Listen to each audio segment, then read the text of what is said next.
All right, you've seen the product. Now it's time to take action. It's all about that miracle food. My man Chakra Doctor has put some of the greatest superfoods on the planet here in one bottle for you. I know we see COVID going crazy and a lot of different things, testing our immune system. This right here is a perfect cleanse and reboot. Great for the immune system and a great anti-inflammatory. Miracle food. Tell them Viral Hip Hop News sent you. Let's go. I want to talk about trap music real quick. Do you think? Well, I know the answer, but could you answer for the people? You're one of the originators. You should be given credit to being one of the originators of trap music because you created. You worked Rubber Band Man for Ti and a lot of other, beats that you made. Would you say that you're one of the originators of trap music? Uh, Trap the actual music itself, like the like the Yeah, beats. Yes, yes, of yeah. course. Um, I don't know what our hang up is with history. I think that's going to be one of the detriments for us. We feel like giving people their credit will take away from us, and it don't. It's a lot of stuff that I created and I started, bro. I don't I know I wasn't the first person to put a tag, like an actual tag on my beat, putting your name in front of a beat. Um, if I'm not the first, I'm definitely the second, the third, but I think I'm the first person that started putting your name, not a tag, but your name in front of a beat. It's a lot of stuff I don't get credit for, bro. But like we were Southerners, we were raised that you don't brag on yourself. That's for another man or woman to do. But bro, I made a lot of things happen in hip hop that people don't talk about. And especially with Southerners, but especially these kids, people will take our innovations, but then they don't want to give people credit, bro. Now I always say this, man. I watched the whole industry jack the Migos style, jack the Mhm. way that they rapping, and then they get on TV and act like they didn't just rip them boys' whole style off. Mhm. And we just can't say, hey man, them folk dope, bro. Like I give you an example, bro. Beats by the Pound did all of the original No Limit music.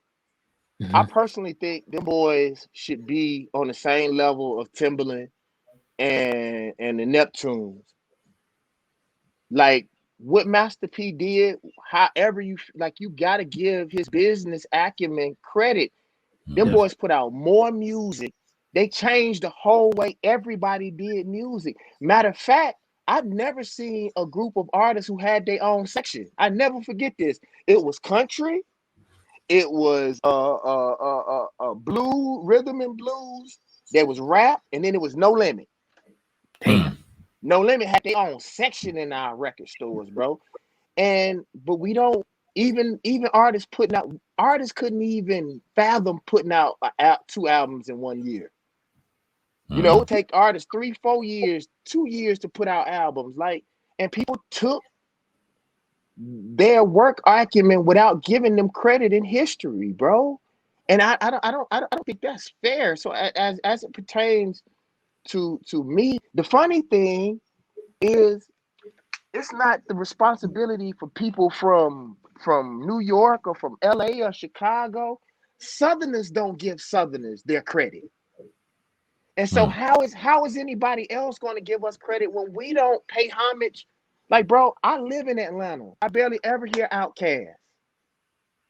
You not gonna I barely ever hear Little John. I barely ever hear Usher.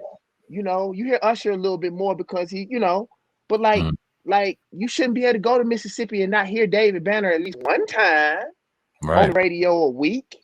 Like you gonna go to LA and hear some Dre or Snoop somewhere, whether it's in the restaurants, on the radio. When you go to New York, you're gonna hear a little Tribe Called Quest, maybe a lot of not, maybe not a lot, but you're gonna hear a Run DMC instrumental. You know what I'm saying?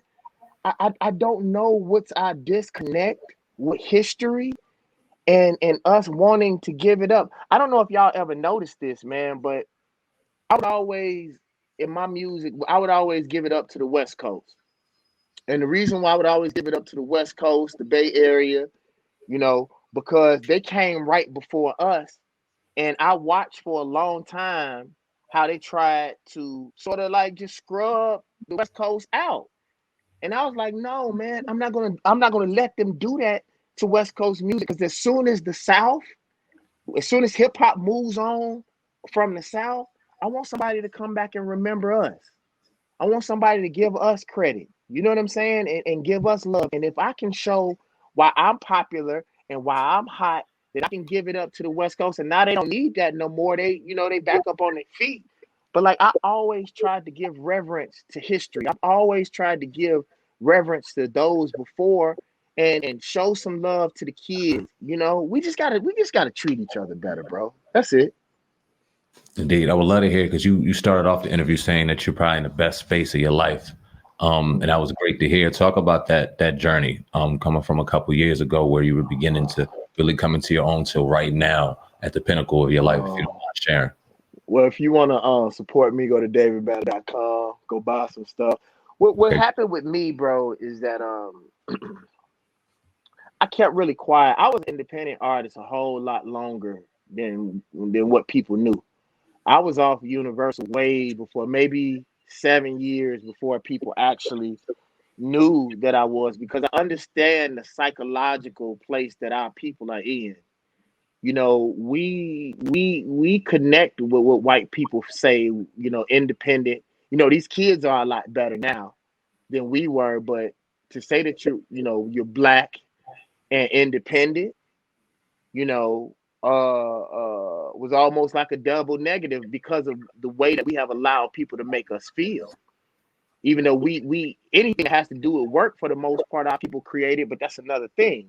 Mhm. Um, but what I realized, I went to Steve Rifkin, and I respect Steve so much. I told Steve, I had talked to the head of Universal, and he said, David Banner, you a smart man. I'm gonna tell you what's really going on. And he broke down how record companies really work. I don't know what made that white dude want to tell me the truth, but he Mhm. sat down and broke it. He showed me how they work records, how the budgets are commingled, the whole nine, bro. And so they owed me money. And I went to Steve and said, I don't even want the money, bro. Just because me and Steve had a pretty good relationship. I was like, bro, I can't be you signed to you. And he looked at me and he said, David Banner, are you sure? I said, yeah. Because what people don't even remember is Like a Pimp is what thrusted SRC into fame. Mhm. And then right after that happened, then Akon blew all the way up, and then it kept going and kept going and kept going. But people forget that. It was Like a Pimp that put SRC on his feet after Steve Rifkin had left Loud. And nobody ever talks about that either. But because I remember it in the New York paper, what it said Steve Rifkin is having a banner of a year. Hmm. And but I went to Steve and I asked Steve, I said, Steve, man, like I want to be free, bro. Like I can't be you signing you. He said, are you sure? He asked me again. I said, yes, I'm sure. He said it'd be done today. He let me go that day.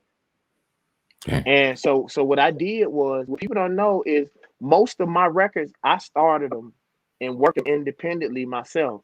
And people used to say I was stupid because Universal would spend $100,000 working my record, but I would do more with my independent money than they $100,000 with working my record myself, because I Mhm. understood that I wasn't their focus. In record labels, the truth is they focus on the people that they have either invested the most money in, or that is earning them the most money. And wherever you fall in that, you got to think. You got Cash Money, you got Wayne, you got Nelly, you got Akon. Mhm. You imagine where I fell, in the grand scheme of things. And I'm not emotional about that. I used to tell people that all the time. I said, why you hating? You need to be supporting the artist that's keeping the lights on in the building. Mhm. Nelly and Cash Money was paying the bills for everybody for a long time. And it was the reason why y'all got them big ass deals. And you need to go get Nelly and Cash Money a hug. Mhm. On what, depending on what label you was on, you need to go hug Chris Brown. You need to go hug Master P. You know what I'm saying? So What's good, man? This is Sam Ant, CEO of Viral Hip Hop News. Listen, I appreciate each and every one of y'all who are going to check out this documentary. Shout out to my man Lonnie Fresh. Do me a favor, go to YouTube right now. Go subscribe to Viral Hip Hop News, one of the best hip hop platforms out here right now. We also have The Hub, Hip Hop News Uncensored, of course, the podcast, the baddest podcast out, the Hip Hop Uncensored podcast. We drop 7 days a week, doing this thing 100% independent. There was not one day that I was at work on the Fresh Prince of Bel-Air that I wished I was somewhere else. Now let's talk about the Players Club, because you, I think, correct me if I'm wrong, that's like your first major role in a movie, right? Taking over the game. Sincerely appreciate each and every one of y'all. You can grab merch on the YouTube site. You can talk to me on there and much more. Sam Ant, CEO of Viral Hip Hop News. Appreciate each and every one of y'all. Check it out. Oh God, you the man, Cass. I spit white like a clan mask, and I'm a hustler.